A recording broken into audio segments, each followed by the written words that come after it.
Hello students, आज हम जानेंगे पृथ्वी की उत्पत्ति एवं विकास के दूसरे भाग के बारे में। और इस वीडियो में आज हम चर्चा करेंगे तारों के निर्माण के बारे में और जानेंगे कि तारों का निर्माण कैसे हुआ। साथ ही साथ हम जानेंगे ग्रहों के निर्माण के बारे में। तो चलिए स्टूडेंट्स, जानते हैं इसके बारे में।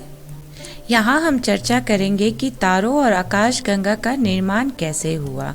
तो प्रारंभ में अंतरिक्ष में ऊर्जा और पदार्थ का वितरण जो था वो बराबर नहीं था, यानी कहीं पे पदार्थ जो था वो अधिक पाया गया अंतरिक्ष में और कहीं पे यही पदार्थ जो था वो कम पाया गया अंतरिक्ष में, जिसके कारण इनका घनत्व और गुरुत्वाकर्षण जो था वो भी अलग अलग था।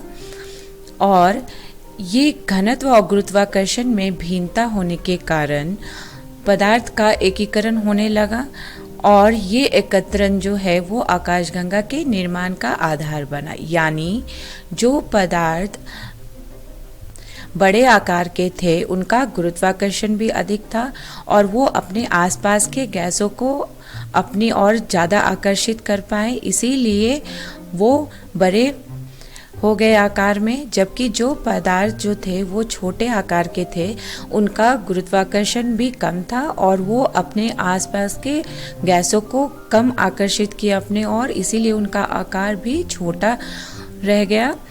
तो ये पदार्थ का एकीकरण होने के कारण बड़े बादल का निर्माण हुआ, जिसे हम नेबुला कहते हैं। और इस नेबुला के बारे में हमने पहले भाग में पढ़ा भी था। और ये नेबुला जो है वो हाइड्रोजन गैस के संचय से बना। तो यही नेबुला जो है वो आधार बना गैलेक्सी यानी आकाशगंगा के निर्माण का।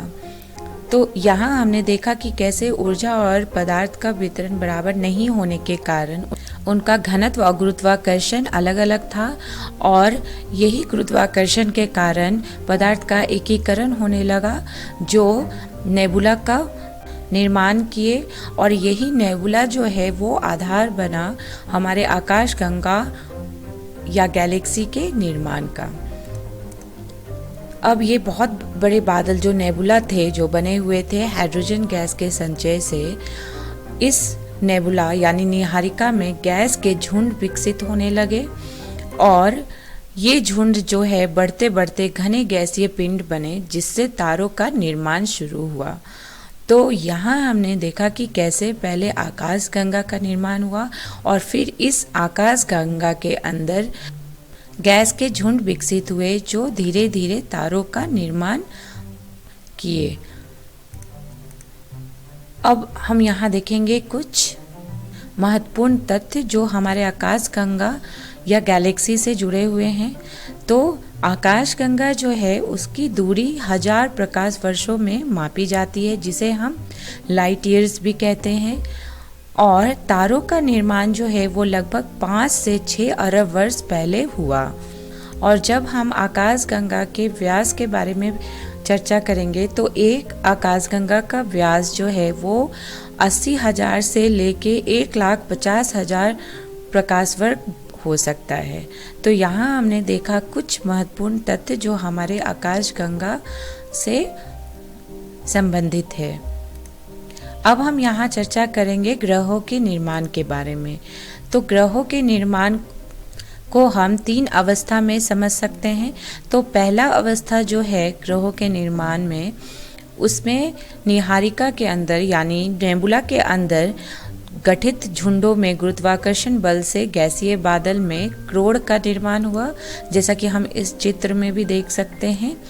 यहाँ जो है वो नेबुला के अंदर क्रोड का निर्माण हुआ और इस क्रोड यानी सेंटर के चारों तरफ गैस और धूल कणों की घूमती हुई तस्तरी का विकास हुआ।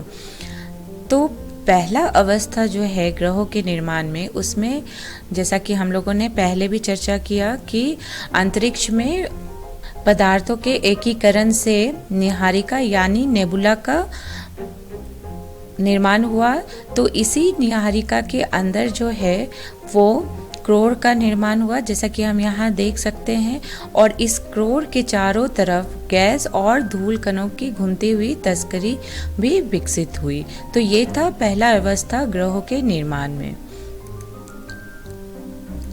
अब यहाँ हम देखेंगे दूसरा अवस्था ग्रहों के निर्माण में। तो दूसरे अवस्था में ये गैसीय बादल का संघनन हुआ और गैसीय पदार्थ जो थे वो छोटे गोले के रूप में विकसित हुए।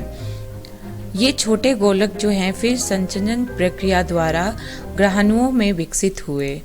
इसे हम इस चित्र में देख सकते हैं कि कैसे संघनन द्वारा गैसीय बादल जो है वो छोटे छोटे गोले के रूप में विकसित हो गए और यही छोटे गोले जो हैं वो संचलन प्रक्रिया द्वारा ग्रहाणुओं, जिसे हम प्लैनेटेसिमल्स कहते हैं, उसमें विकसित हो गए।